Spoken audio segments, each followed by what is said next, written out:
दोस्तों नमस्कार। दोस्तों सोमवार 21 जुलाई को नालासोपारा अंतर्गत पहलार पुलिस स्टेशन की हद में आने वाले धानीबाग घांगरीपाड़ा क्षेत्र से एक खौफनाक घटना सामने आई थी। उस घटना में एक युवक जिसका नाम विजय चौहान बताया गया है, उसकी हत्या कर दी गई थी और उसकी हत्या किसी और ने नहीं, उसी की अपनी पत्नी ने प्रेम संबंध अवैध संबंध होने के चलते की थी।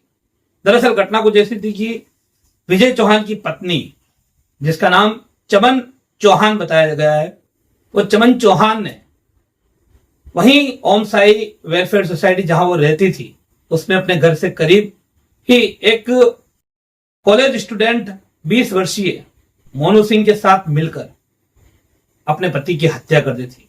दरअसल मोनू सिंह और चमन चौहान के बीच में आपसी संबंध थे, अवैध संबंध थे और ये दोनों ही साथ में रहना चाहते थे। इसमें इनको विजय चौहान रोड़ा दिख रहा था तो इन्होंने दोनों ने मिलकर उसकी हत्या कर दी। हत्या की कहीं कुछ दिनों पहले, लेकिन ये इतने शातिर निकले कि इन्होंने हत्या करने के बाद घर में ही खड्डा खोदा और वहीं पर, जिस घर में रहते थे वहीं पर उसको दफना दिया। दफनाने के बाद कई दिनों तक आरोपी महिला अपने ही घर में उसी तरह जैसे सामान्य तौर पर हमेशा रहती आई रह रही थी।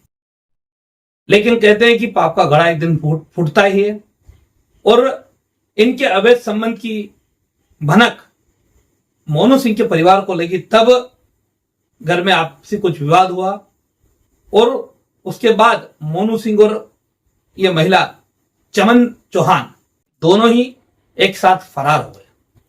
जैसे ही ये दोनों फरार हुए, पीछे से लोगों को अंदेशा हुआ, मृतक विजय के परिवार को अंदेशा हुआ, क्योंकि कई दिनों से मृतक विजय की गुमशुदगी घर से नहीं होने पर उसकी बीवी अलग अलग बहाने बना रही थी कि वो काम पर जल्दी जाते हैं, लेट आते हैं, मोबाइल खराब है।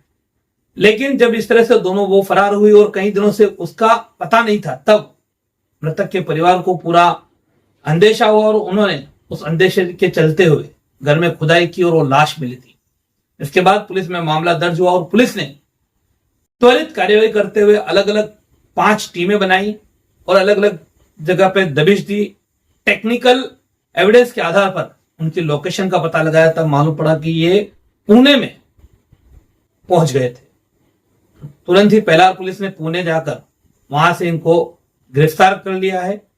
24 घंटे में, जब घटना का खुलासा हुआ था उससे 24 घंटे में ही पुलिस ने दोनों आरोपी को पकड़कर हिरासत में ले लिया और आज इनको न्यायालय में हाजिर किया गया, जहां से न्यायालय ने इनको कुछ दिन की पुलिस कस्टडी दी है और डिटेल जांच जारी है।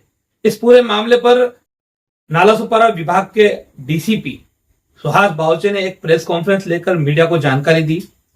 उन्हें वीडियो में आगे क्या कुछ कहना है सुहास बावचे का, और उन्होंने पूरा काफी विस्तार में पूरी जानकारी दी है। वीडियो को अंत तक जरूर देखिए। फिलहाल अभी इस वीडियो में इतना ही। नमस्कार, जय हिंद, जय महाराष्ट्र। पूरे मामले पर क्या कुछ? देखिए, 20 जुलाई को सबसे पहले पहलार पुलिस स्टेशन में 2 मिसिंग केसेस दाखिल हुए थे, जिनमें से एक मिसिंग पर्सन का नाम था श्री विजय चौहान। दूसरे मिसिंग जो थे उसका नाम था मोनू अरविंद शर्मा। तो ये दोनों की मिसिंग कुछ शाम के वक्त में 20 तारीख को दाखिल हुई थी। इसकी तफ्तीश इन्वेस्टिगेशन चालू था। उसी टाइम में 21 तारीख को मॉर्निंग सुबह ऐसी खबर मिली कि जो मिसिंग पर्सन, जो मिसिंग व्यक्ति है, वो मिसिंग व्यक्ति जहाँ पे रहते थे वो गांगलीपाड़ा, धानीबाग में जो है गांगलीपाड़ा, वहाँ पे ओम साई वेलफेयर सोसाइटी है, मतलब चाल है। तो वो चाल में जो मिसिंग विजय चौहान थे उसके भाई और कुछ जो जान पहचान के लोग हैं, वो घर में जाके उन्होंने वहाँ की जो टाइल्स थी वो टाइल्स ब्रेक करके कुछ वहाँ पे ज़रा खुदाई करने के बाद में उनको एक बैड स्मेल जो है वो एकदम से आया। इसके वजह से उनका डाउट जो है उसके ऊपर में ज़्यादा गया और उन्होंने तुरंत पहलार पुलिस स्टेशन को इसके बारे में जानकारी दी। जानकारी देने के बाद में पेल्लार पुलिस स्टेशन के वरिष्ठ पुलिस निरीक्षक श्री जितेंद्र वनकोटी, उनके साथ में पुलिस निरीक्षक श्री दिलीप राख और उनकी पूरी टीम जो है वो तुरंत घटनास्थल रवाना होकर घटनास्थल की जांच करने के बाद में उनको यह अंदेशा हुआ कि यहाँ पे कुछ ना कुछ गंभीर घटना हुआ है। तुरंत उन्होंने यहाँ के लोकल जो मैजिस्ट्रेट है, तहसीलदार, उसके साथ में हमारी फॉरेंसिक टीम और पंच विटनेस वगैरह वो सब लेके उस जगह पे जाके जो जमीन के अंदर में जो मिट्टी ये थी वो खोद के निकालने के बाद में वहां पे एक बॉडी हमको रिकवर हुई। जो बॉडी जो मिसिंग पर्सन दाखिल हुआ था विजय चौहान, इनकी है, इस तरीके से उनके जो सगे भाई है इन्होंने पहचान कर आइडेंटिफाई कर लिया था।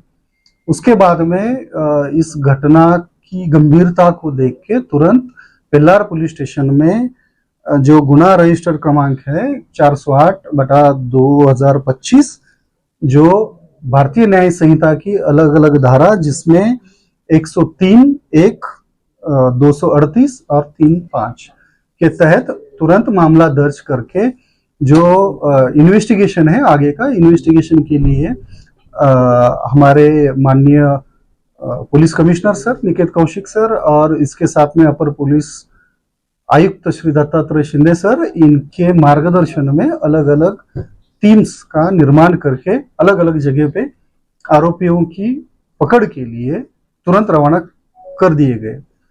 जिसके बाद दूसरे दिन जो हमारा कुछ टेक्निकल जो विश्लेषण था उसके हिसाब से पुनः जिसमें एक हड़पसर करके एरिया है वो जगह पर उनके होने का हमको कुछ अंदेशा हुआ।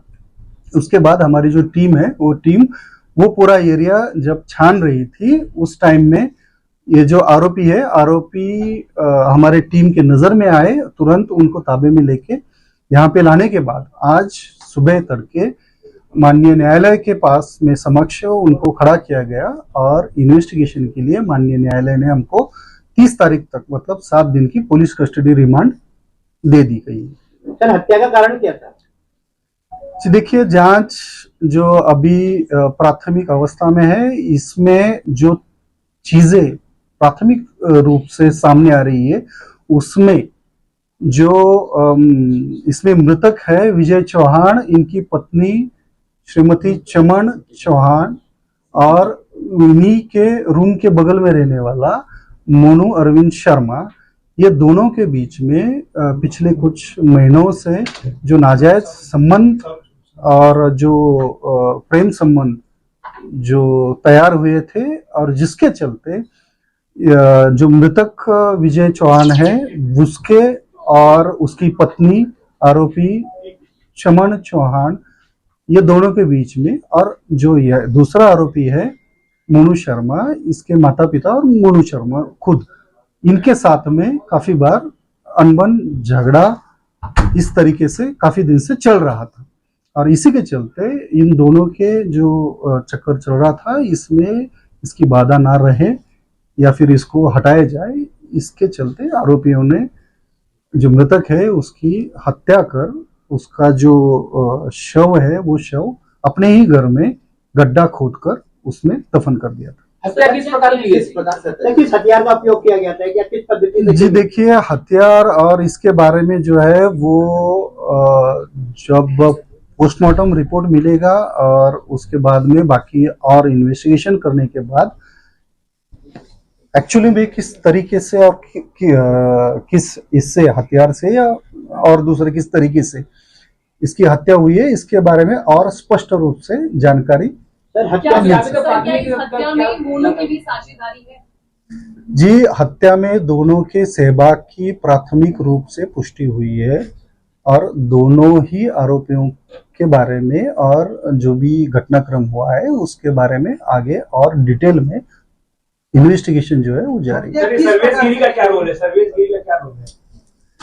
मैंने बताया आपको, देखिए जो अलग अलग फैक्टर्स या अलग अलग घटनाक्रम जो है वो घटनाक्रम की लिंक जब आप जोड़ोगे एविडेंस या कुछ पुरावे की दृष्टि से तभी ये सब चीजें जो है वो सब चीजें क्लियर हो पाएगी। तो अभी ये जो प्राथमिक ही स्टेज पर अपना इन्वेस्टिगेशन है जैसे जैसे ये पुलिस कस्टडी रिमांड में आगे इन्वेस्टिगेशन बढ़ेगा तो और भी काफी सारी चीजें हैं उनकी स्पष्टता मिल रही है। हत्या करने के बाद जो चमन है वो कितने बेखौफ थी उसी घर में रहना, या उसके बाद कहाँ कहाँ गई, इसकी जानकारी दो। देखिए, हत्या ये अंदाजन 5 और 6 जुलाई के बीच में हुई है और उसके बाद तकरीबन 12 से 14 दिन तक आरोपी जो महिला है वो उसी घर में एकदम नॉर्मल तरीके से रह रहे थे, जैसे कि मतलब कुछ हुआ ही नहीं।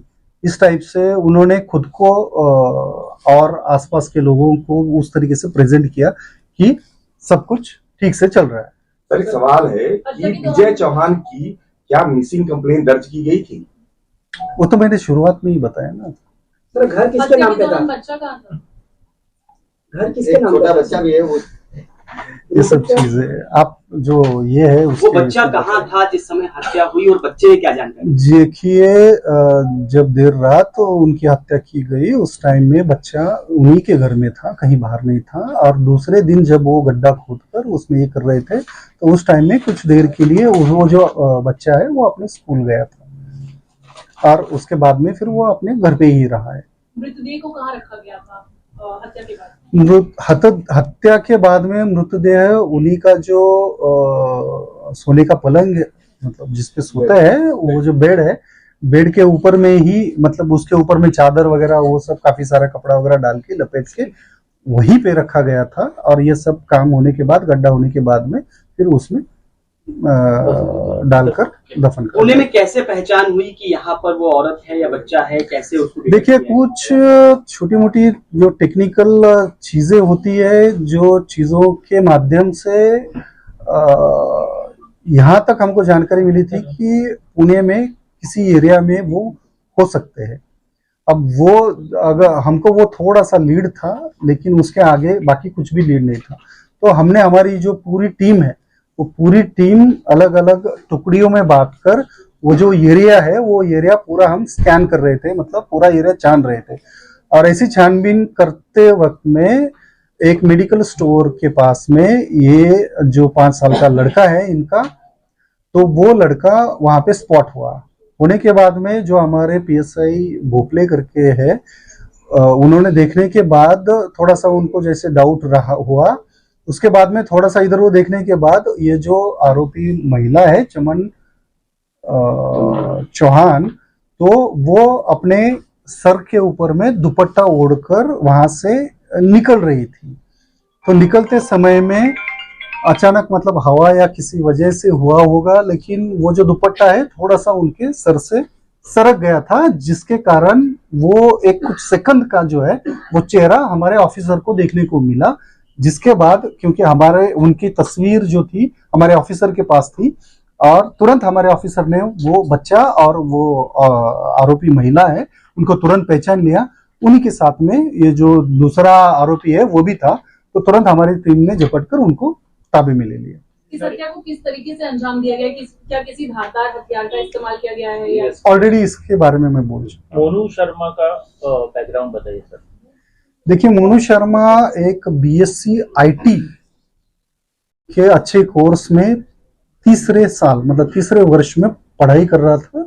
एकेडमिक काफी अच्छा है उसका और काफी तेज पढ़ने में है। सर, ये हत्या कितना दिन पहले की गई थी? ये हत्या, और ये भी बता दिया ऑलरेडी, 5 या 6 के बीच में ये रहा है। हमारे चैनल सैफ न्यूज लाइव पर अपने व्यापार और सेवा से संबंधित विज्ञापन प्रसारण हेतु दिए गए मोबाइल नंबर पर संपर्क करें।